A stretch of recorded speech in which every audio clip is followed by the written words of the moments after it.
A disclaimer before we get into the meat of the video: this will be split into two videos. This one talks about tower defense games problems in general, and the next delves into the problems with specifically TDS.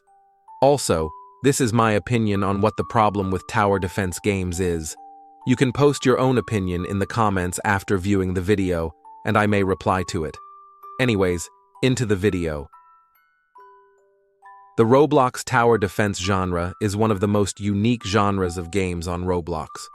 With all the roleplay games, tycoons, and fighting games, tower defense stands out a lot. Despite this, most tower defense games aren't very well received by the Roblox community. This means that most tower defense games out there are works of love, not necessarily intended to do amazing. Though some incredibly successful tower defense games are meant to just make money, some games that reached success began to neglect the game as a passion project and see it as a profit source. Most tower defense games fail because of one thing: originality. With how many tower defense games there are out there, you can't just get away with being a generic tower defense game. You have to change the landscape for what a tower defense game is. Otherwise, you're no different than every other tower defense game. This doesn't always have to mean adding new mechanics. It can mean making your game look different than many tower defense games, or having a different animation style. Or maybe avoiding generic towers like towers that use guns. Some games do bring something new to the table. However, they bring out another problem with many tower defense games. Most people entering a game for the first time will struggle to find a team to play with, or try to not play with a team at all. Because of this, it needs to be possible to beat the game's easy mode with just the starter towers. Almost every single game makes it impossible to do so. Having to lose the game to progress can get repetitive quite quickly.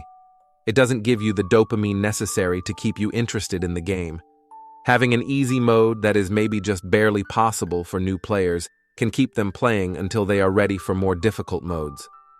The final and probably most familiar problem with tower defense games is replayability. Most games, after being able to complete any difficulty in the game with ease, have no other point. What point is there to play if the game is just easy, or maybe downright repetitive? The worst part is that this can happen at any level in the game. You don't have to have every tower to get bored of a game.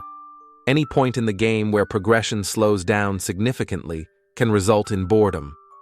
If it feels like the next tower needed requires many hours of grinding, players will start questioning whether or not it's worth it. The best way to avoid this, in my opinion, is to improve progression throughout the game.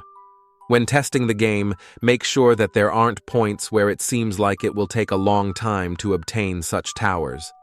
This could also mean making it incredibly hard to get towers, not necessarily if in a trio or quad, but necessary to be able to grind in a solo or duo for harder modes.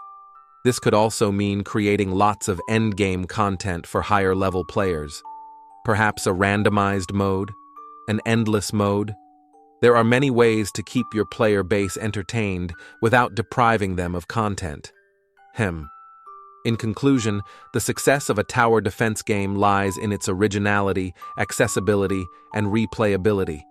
It is important to bring something new to the table, while also ensuring that new players can progress with ease and that there is enough endgame content to keep higher-level players engaged. By addressing these common problems, developers can create tower defense games with a long-lasting appeal and a dedicated player base.